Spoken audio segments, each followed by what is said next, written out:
Imej-imej sebegini sering menjadi perhatian, dikongsi ramai dan tular. Keunikan dan aset amat berharga Kelantan ini diwarisi dan dipelihara sekian lama.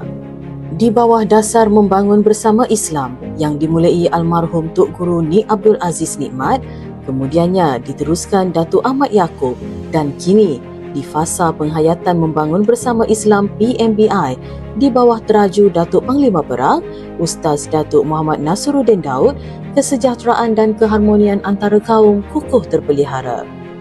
Kelantan mempunyai penduduk lebih daripada 1.8 juta orang dengan komposisi kaum Melayu sebagai majoriti iaitu 95.5%, diikuti kaum Cina sebanyak 2.4%, India 0.3% dan lain-lain sebanyak 0.6%.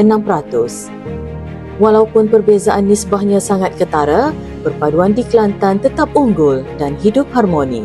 Allah Ta'ala sebut waqtilafu alsinatikum wa alwanikum. Allah Ta'ala cipta manusia ni berbagai bangsa dan berbagai bahasa. Ada Melayu, ada Cina, ada India, ada orang Inggeris, ada orang Arab, supaya kita saling kenal mengenal, menghormati di antara satu sama lain, supaya kita berhubung dengan baik di antara satu sama lain. Inilah ajaran Islam dan inilah yang kita amalkan sejak dulu lagi, dan inilah perjuangan kita. Kerana kita diajar oleh Nabi SAW, kullukum min Adam wa Adam min turab, la fadla li Arabiyyin ala a'jamiyyin illa bittaqwa. Semua kamu ni asal daripada Adam, dan Adam ni asal daripada tanah. Bukanlah bangsa Arab itu lebih berbanding dengan bangsa lain. Yang lebih ialah orang yang takwa, itu orang lebih diisiap.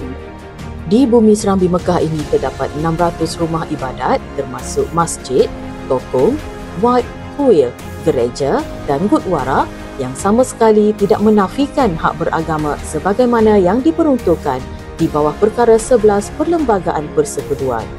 Bahkan, pewartaan 16 wad Siam sebagai tapak rekreasi dan budaya bagi menjalankan kegiatan berkaitan masyarakat Siam di Kelantan sejak 2017 membuktikan prinsip keadilan dan toleransi Parti Islam Se-Malaysia PAS yang meneraju Kerajaan Negeri Kelantan.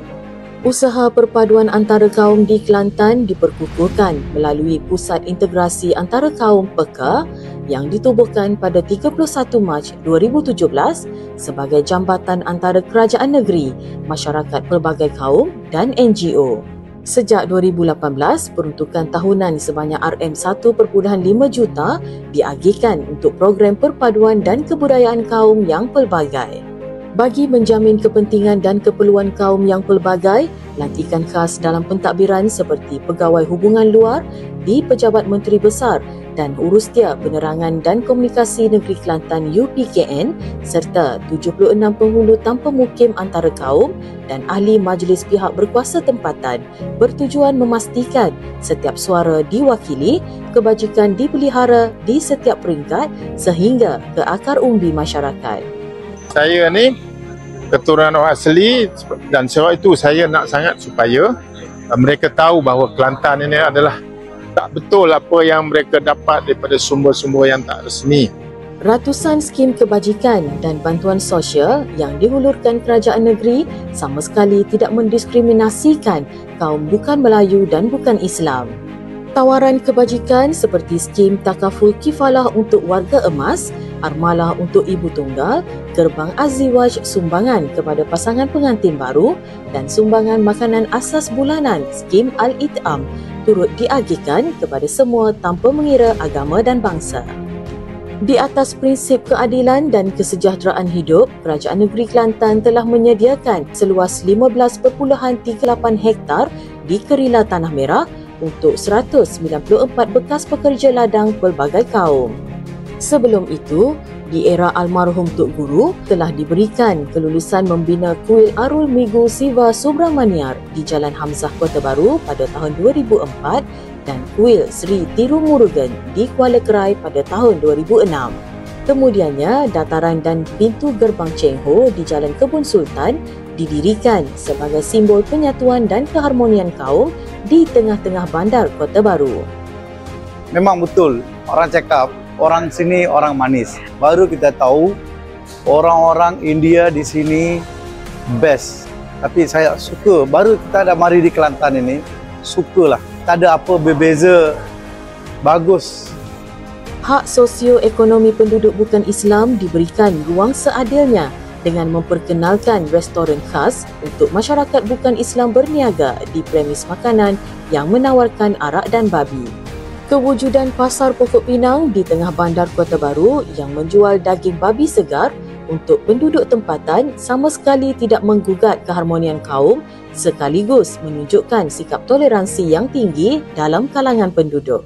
Kelantan turut mewartakan 1,644 hektar sebagai zon penempatan dan pertanian kawasan rayau untuk kesejahteraan kehidupan orang asli meliputi 9 penempatan di Gua Musang dan 1 di Sungai Rual Jeli. Kelantan is a very peaceful state. What I call it, no tension. I feel Kelantan is a very good place for relaxing and do business. I feel very comfortable. Everything is cheap. Surprising. This is a very good state to invest. Asimilasi budaya dan kebersamaan dalam banyak perkara seperti berkomunikasi dalam dialek Kelantan, makan makanan yang sama seperti nasi kerabu dan budu, berkain batik kain pelikat, berdikir barat dan menonton wayang kulit serta banyak lagi aktiviti dilakukan bersama tanpa rasa segan dan canggung mengukuhkan lagi jati diri anak Kelantan. Setiap tahun, pelbagai perayaan dan aktiviti kebudayaan diraikan bersama. Perayaan bukan sekadar tradisi, ia adalah detik penyatuan. Sek kita jangan pecah. Inilah Kelantan di mana perpaduan bukan hanya kata-kata tetapi warisan yang hidup dalam setiap jiwa.